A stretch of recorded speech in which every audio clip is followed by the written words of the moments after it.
Assalamualaikum warahmatullahi wabarakatuh. Apa kabar? Waalaikumsalam. Salam warahmatullahi wabarakatuh.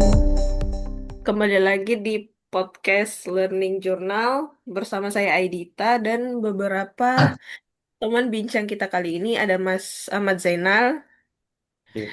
ada Mas Ahmad Fahmi, ada Mas Agus Susetyo, dan ada Mas Ahdan Muhammad.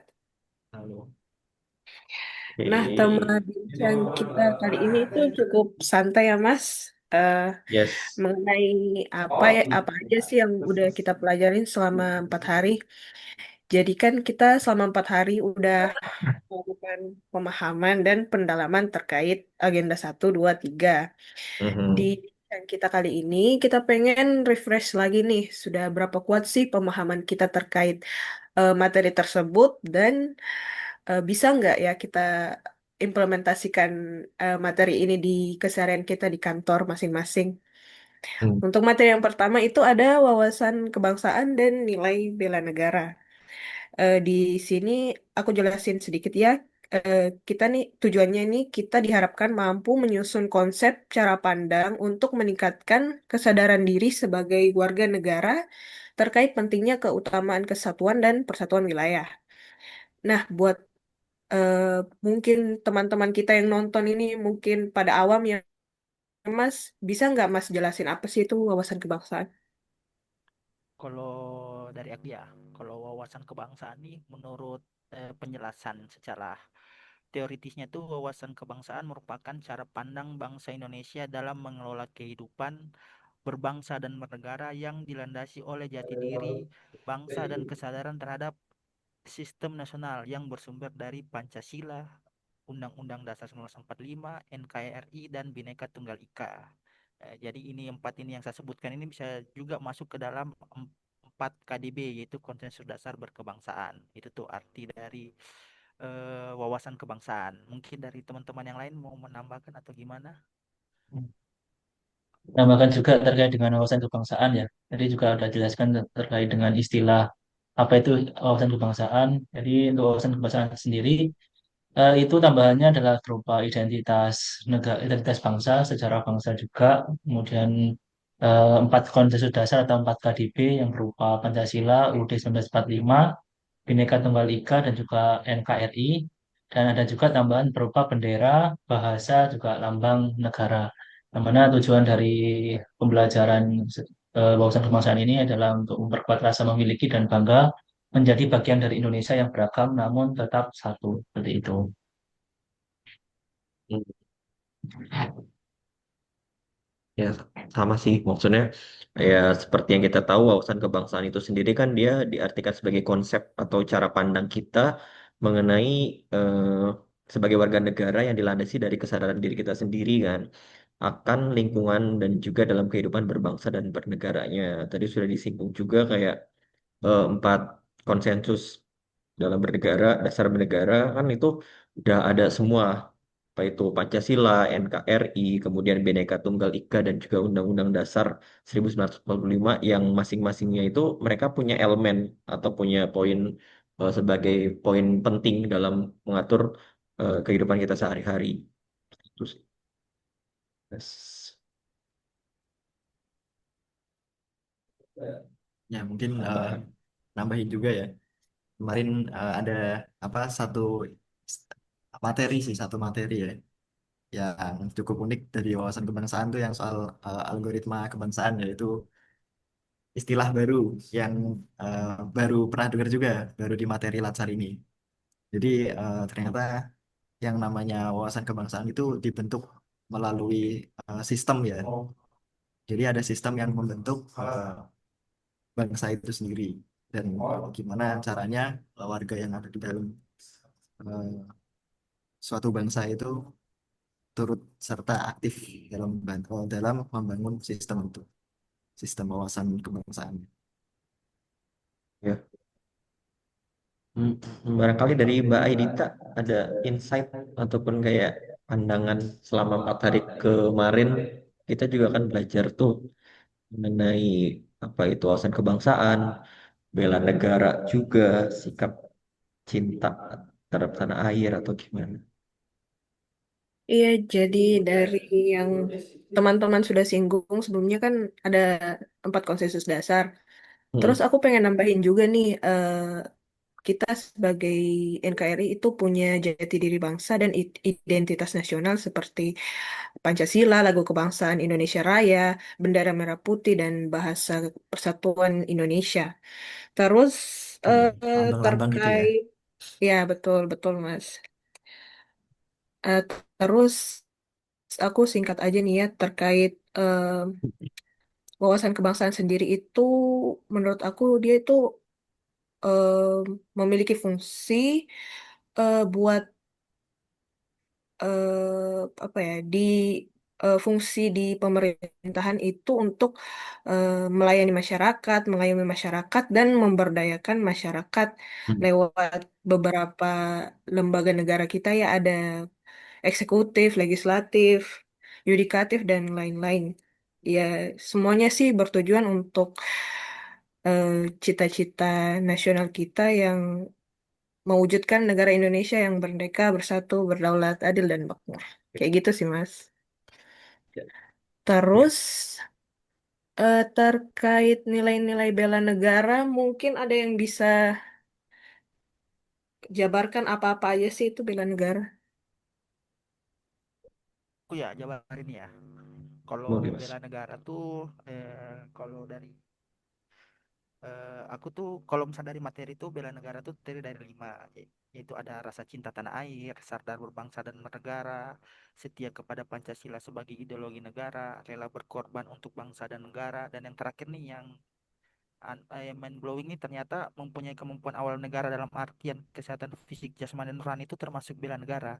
Jadi sebelum materi ini aku mestinya kayak pemahaman itu atau lebih terparti dalam otak tuh bela negara tuh ya sama dengan itu angkat senjata gitu.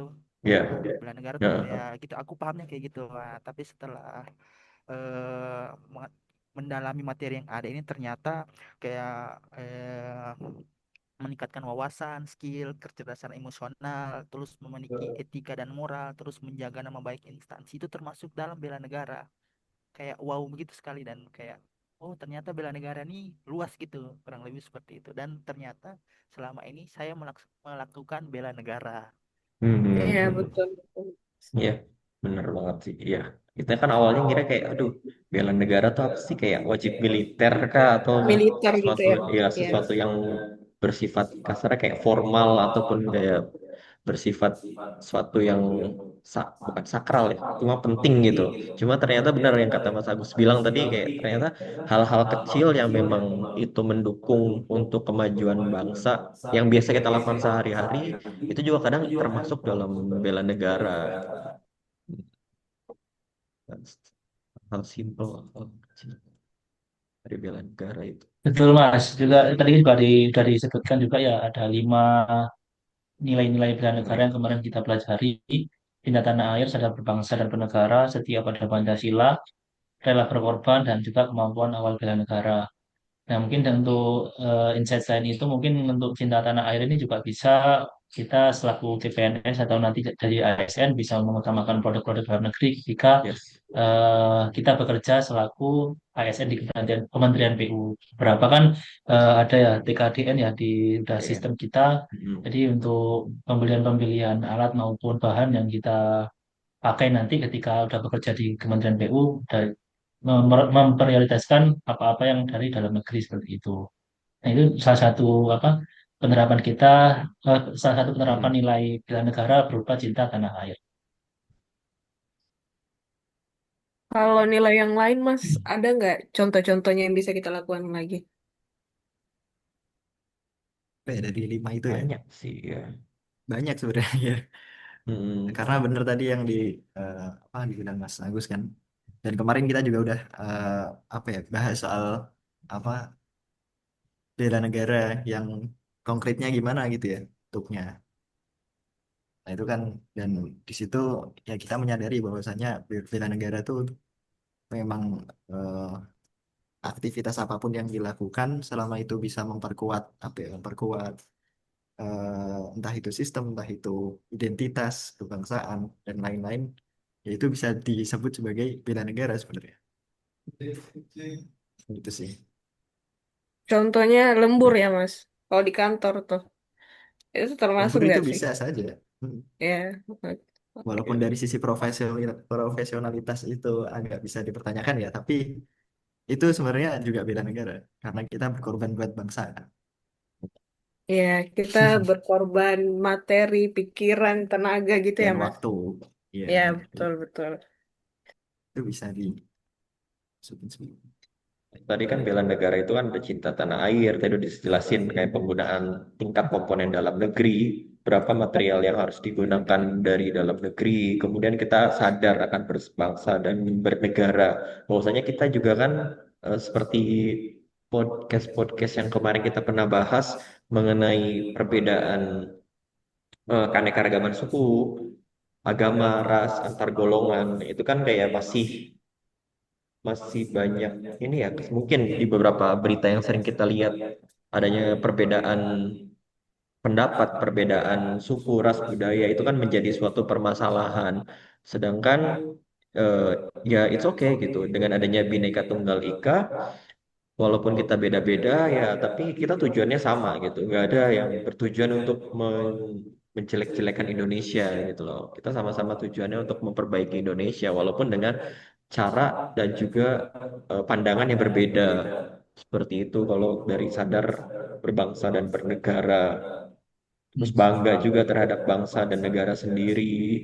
Kayak apa sih good news ataupun berita baik dari negara yang memang harus kita blow up dan kita contoh itu seperti itu. Sebenarnya banyak sih di kehidupan sehari-hari. Menambahkan Iya, juga mungkin ya betul. terkait dengan kesadaran berbangsa dan bernegara. Ini kan kita juga eh, untuk di hari ini sudah memasuki atau bulan Agustus ya, yang mana ini kan menjadi Yes. bulan kemerdekaan kita. Ya. Kita sebagai ASN atau CPNS kan nantinya di bulan-bulan ini pastinya akan mengikuti banyak kegiatan kenegaraan ya, seperti peringatan hari-hari kemerdekaan. Yang nantinya kita mesti dari Kementerian PU juga diinstruksikan Hmm. untuk ikut meramaikan lah.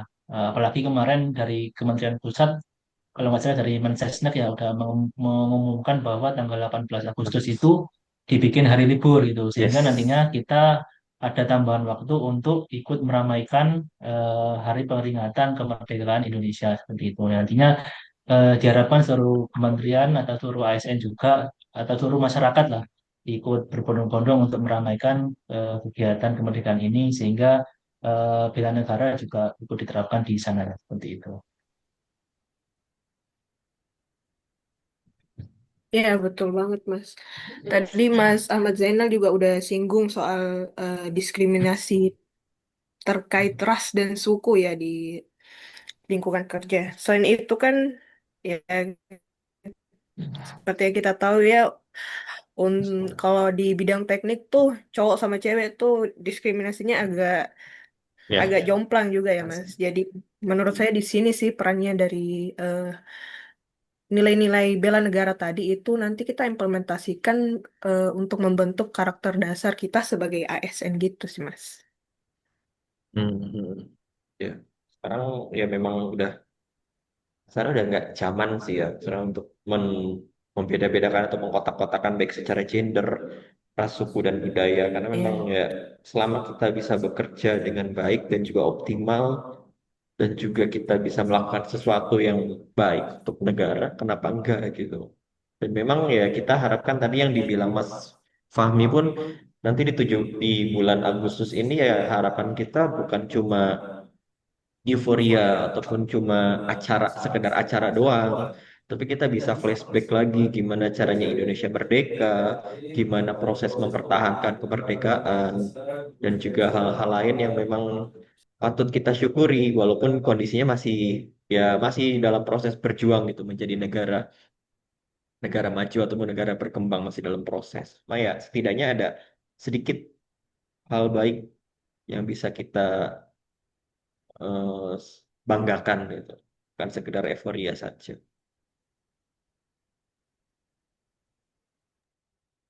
Ya, jadi mas-mas kalian ini nanti aktif ya buat ikut lomba 17-an gitu. Ikut tuh. Jelas, sih. jelas, Pastinya apalagi dong.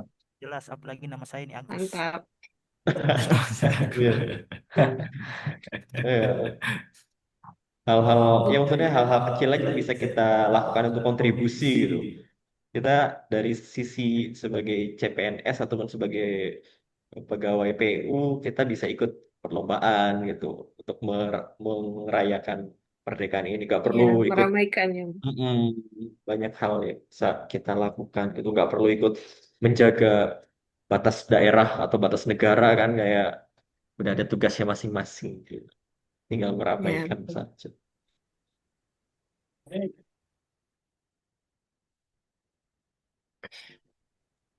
Mungkin ada lagi yang Gimana mau gimana? tambahkan, Mas? Kalau dari saya terkait bela negara ini udah oke sih, udah paham kalau dari saya. Kalau dari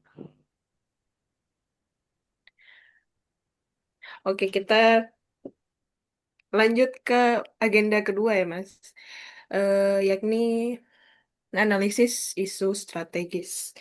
Tujuannya kita tuh diharapkan mampu menunjukkan kemampuan berpikir kritis dalam menjalani tugas kita sebagai pelayan masyarakat. Yap. Terus kita juga dituntut untuk proaktif dan adaptif terhadap perubahan global. Hmm.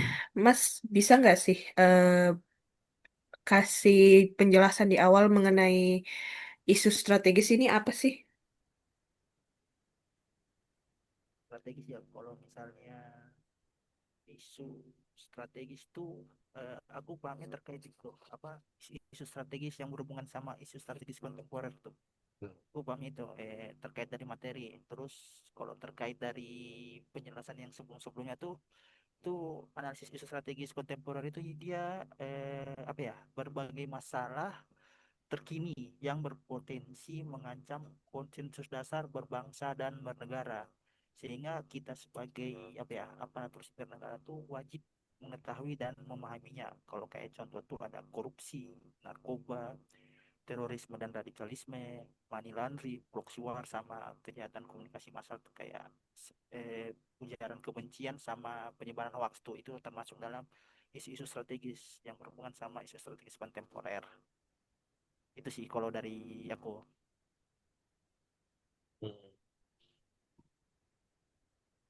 Su kontemporer. Jadi karena kita mempelajari, misalnya kalau dari aku pribadi, dengan mempelajari isu-isu kontemporer ini, jadi senantiasa kita sebagai warga negara, terutama ASN tuh meningkatkan kewaspadaan dini terhadap potensi ancaman yang ada dalam kehidupan berbangsa dan bernegara. Kalau aku sih begitu. Jadi kita lebih aware terhadap apa ya, ancaman-ancaman yang ada, kurang lebih seperti itu. Iya Mas, tadi kan sudah dijelaskan juga ya terkait beberapa contoh isu-isu kontemporer sekarang, gitu kan ya. Nah kemarin kan kita juga udah tadi atau kemarin juga udah belajar ya terkait dengan apa sih teknik-teknik yang yang akan kita gunakan untuk eh, menganalisis dari isu-isu kontemporer yang lagi marak sekarang, gitu kan. Hmm. Nah, teknik-teknik itu ada beberapa tahapannya ya. Yang pertama mungkin ada teknik tapisan isu, itu berupa AKPL dan juga USG tadi ada jelaskan, yaitu yang mana AKPL itu adalah aktual, kelayakan, problematik, dan juga kelayakan. Kalau misal USG adalah urgensi, seriousness, dan growth, yang mana itu sama-sama dipakai atau salah satunya dipilih untuk eh, apa namanya, mengkerucutkan lah beberapa isu-isu yang ada yang lebih penting atau lebih prioritas nanti dijadikan isu utama melalui teknik tamisan isu ini. Dan kemudian nanti dilanjutkan dengan teknik teknik analisis isu yang bisa berupa mind mapping, respon diagram, SWOT, dan lain-lain. Dan yang nantinya yang terakhir ada teknik juga gap analisis tadi, dan sebelum nanti disimpulkan pada akhirnya seperti itu.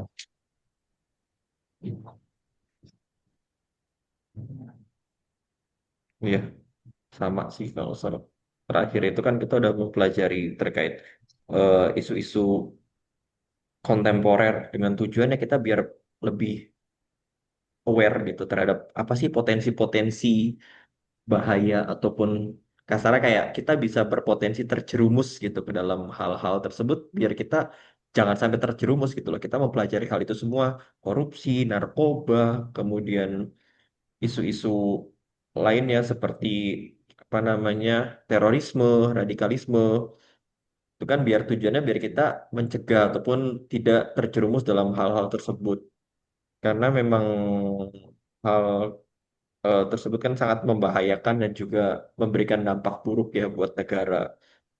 Dan juga kita sudah mempelajari juga tuh terkait tadi pemilihan isu-isu ataupun cara memperoleh eh, prioritas isu ya yang tadi sudah dijelaskan oleh Mas Fahmi.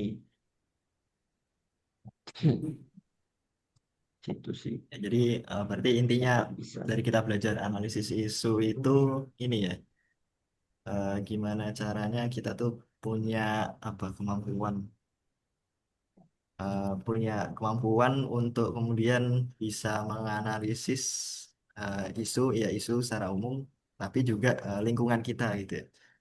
Jadi kita aware terhadap apa sih yang kira-kira bisa diperbaiki dari yang ada di sekitar kita gitu. Jadi yang pertama emang buat eh, apa memahami lingkungan dulu, kemudian eh, ya mikir gimana hal ideal yang kira-kira bisa dijadikan tujuan, terus gimana solusinya untuk mencapai hal ideal itu gitu ya. Hmm. Dan tentu Hmm. di situ sangat dibutuhkan apa kemampuan untuk berpikir analitik sih. Dan memang materi kali ini udah banyak yang ngajarin kita dari tadi ya soal gimana metodenya dari awal, kemudian cara menyeleksi isu mana yang kira-kira penting, urgent mana yang tidak, dan lain-lain lah. Gitu. Mungkin itu sih. Iya, Mas. Aku nambahin sedikit ya. Em, terkait materi di Agenda 2 ini, kita juga mempelajari soal perubahan lingkungan strategis. Nah, perubahan ini tuh bisa disebabkan dari individual, dari keluarga, komunitas, society, bahkan sampai global. Nah, cara kita untuk menghadapi perubahan lingkungan ini ada enam menggunakan 6 modal. Yang pertama itu modal intelektual, lalu modal emosional, modal sosial, modal ketabahan, modal etika atau moral, dan yang terakhir itu modal kesehatan fisik dan jasmani. Terus terkait teknik buat analisis isu itu, yang pertama pastinya kita apa ya scan scanning dulu ya Mas, Iya. apa Hmm. Hmm. Iya. menelusuri masalah-masalah apa aja sih yang ada di sekitar kita. Terus nanti bakalan dipilah menggunakan teknik APKL dan USG seperti yang sudah dijelaskan Mas Fahmi tadi sampai ke penyelesaiannya menggunakan gap analysis.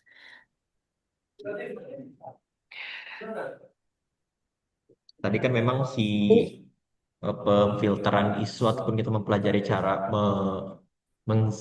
tadi tapisan ya, tapisan isu itu kan karena tujuannya nanti buat ke agenda 4 nanti ya. Karena sekarang kita di agenda 1, expect-nya output nanti di agenda 4 kita udah tahu nih gimana caranya kita menentukan isu dan juga eh, poin apa yang penting untuk dibahas. Apa? Ya sih. Jadi mas-mas kalian ini udah apa ya, mulai merancang aktualisasi gitu ya terkait isu-isu di kantor.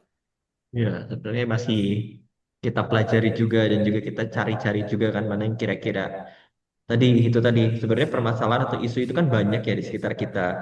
Cuma mana sih yang secara urgensi memang harus dibahas? Ini kalau dibahas, sorry, ini kalau nggak dibahas bakal bermasalah nggak ya? Tadi kan dilihat dari AKPK ya. Kita PKL, Mas. dilihat. Oh ya APKL. APKL, sorry APKL. Itu kita lihat dari secara problematik dan juga kelayakannya itu emang perlu dibahas nggak ya dengan isu-isu tersebut ya. sih kita cari-cari sih. Dari Mbak Aidita sendiri, kira-kira di lingkungan sana itu ada yang bisa dibahas, udah nemu kayak, oh bakal kayak gini nih, outputnya kayak gini. Em, Kalau di kantor saya sendiri sih, mungkin terkait transformasi birokrasinya ya Mas yang agak lelet dari kepegawaian. Mungkin itu perlu dibenah lagi Ya, lebih hmm, lanjut lagi. Birokrasi itu udah multi level itu. Ya, mungkin juga apa ya kalau umpamanya ada masyarakat umum nih mau minta data harus kemana, alurnya gimana kayak gitu. Mungkin itu sih yang harus lebih diperluas lagi. banyak sih ya, banyak. Ternyata ya lumayan banyak juga ya. Ini kita 25 menit merangkum pembahasan selama 4 hari kemarin. Ya memang ini masih permukaan ya, atau hal-hal yang kita Iya, bisa simpulkan gitu. Ternyata memang dalam 4 hari ini kita udah mempelajari banyak hal terkait NKRI-nya itu sendiri, kemudian pembahasan mengenai isu-isu kontemporer dan juga lainnya. Ya memang kayak wah sangat luas juga nih. Hal-hal yang sebenarnya baru kita ketahui gitu, hal-hal dasar yang baru kita ketahui. Sama nih, pokoknya yang apalagi yang berhubungan dengan wawasan kebangsaan tuh kayak lalu cuma taunya Pancasila ya Pancasila, UUD ya Yes, UUD, Bhinneka iya, Tunggal Ika ya Bhinneka Tunggal Ika. ya Ternyata betul tuh betul, mereka mereka masuk dalam 4 konsensus dasar bernegara, baru tahu. betul betul betul Mas. Dan sebenarnya ketiga materi ya itu ya. Jadi itu iya, tiga sebenarnya puluh. berkorelasi sih. Iya. Sangat ada kesinambungan sih satu sama Iya lain. kan, dengan kita Ya, semakin memahami wawasan kebangsaan tuh secara nggak langsung juga kita eh, memperkuat kayak bela negaranya gitu. Termasuk juga dalam menganalisis isu itu juga itu sih. mungkin Mas yang lain ada yang mau diceritain nggak terkait isu-isu yang ada di kantor masing-masing gitu. Nggak apa-apa, Mbak. So far sih ya sama sih. Permasalahannya ada Oke. di kita kan sebagai pelayan publik ya. Mungkin ada satu dua proses yang masih membutuhkan birokrasi. Tadi yang dijelasin Mbak Edita, birokrasinya lebih panjang dan juga lain. Yang mungkin yang perlu kita kaji lagi atau kita analisa lagi gitu. Apa sih yang bikin lama gitu?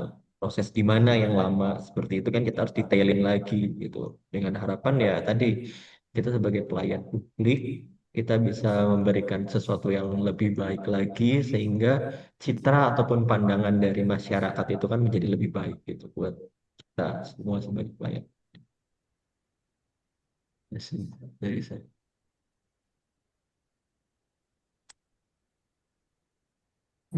Oke, baik Mas. Kita melangkah ke agenda selanjutnya. Yang terakhir itu kesiapsiagaan bela negara. Di sini tuh tujuannya kita diharapkan mampu menyesuaikan diri Hmm. terhadap tuntutan dan tekanan di dunia kerja, serta memperdalam gagasan, ide, norma guna memahami berbagai tatanan di masyarakat yang bersifat abstrak atau konkret. Nah, Mas, bisa jelasin nggak apa aja sih yang harus kita siapin buat bela negara? Kalau dari aku sih ya, kalau kan dari penjelasan tadi itu ada 5 rumusan bela negara. Pokoknya kalau dari aku sih ya fokus ke yang nomor 5 aja ya. Mempunyai kemampuan awal bela negara, kurang lebih seperti itu. Jadi istilahnya bagaimana kita sebagai warga negara Indonesia yang cerdas itu ya termasuk bela negara. Kurang lebih itu bagaimana kita sebagai warga negara Indonesia yang sehat jasmani dan rohani ya itu termasuk bela negara juga kalau sepemahamanku seperti itu. Nah, mungkin kalau dari teman-teman yang lain gimana nih? Kalau misalnya tanggapannya terkait persiapan bela negara. Ya, mungkin menambahkan juga ya terkait ini. Nah, kita kan juga nantinya ya bakal ada satu kegiatan ya di akhir itu namanya bela negara juga kan ya, yang isunya akan dilaksanakan secara offline di nggak tahu di mana tapi kan isunya secara offline itu ya. Ya penting bagi kita juga untuk menyiapkan stamina juga kan. Pasti nantinya bela negara itu kalau di rangkaian latsar ini kan lebih ke fisik ya, sehingga nantinya Ya. bakal pasti bakal banyak kegiatan. Kalau kalau kita belum latihan dari sekarang, takutnya nanti ketika pelaksanaan bela negara offline-nya kurang fit lah atau apalah gitu ya. Sehingga mungkin dari sekarang juga dipersiapkan untuk kondisi badannya agar bugar gitulah intinya. Hmm. Setuju, setuju.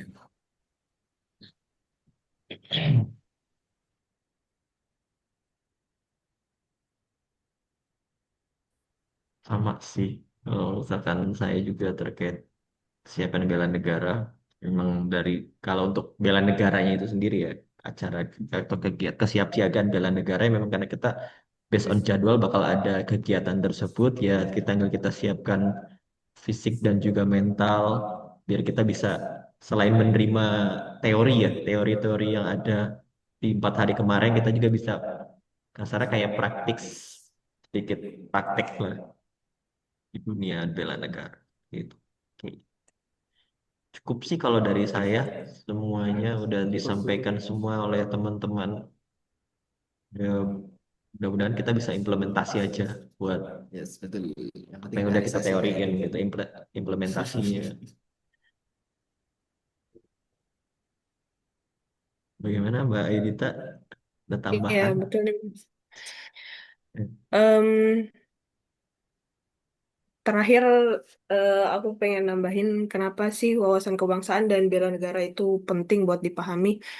Dari pengertiannya yang pertama itu kan wawasan kebangsaan itu cara kita menanamkan rasa cinta tanah air yang kuat dalam diri kita. Sementara bela negara adalah wujud nyata dari rasa cinta tanah air tersebut melalui tindakan nyata yang bisa kita lakukan di kehidupan sehari-hari. Jadi Yes. untuk menjalankan fungsi ASN sebagai pelayan masyarakat, ya pastinya diperlukan karakter bangsa yang kuat ya melalui penanaman wawasan kebangsaan ini dan juga fisik yang kuat buat menjalankan tugas kita nanti kalau sudah aktif di kantor masing-masing. Mungkin ada yang mau menambahkan lagi, Mas? Closing statement yang singkat aja.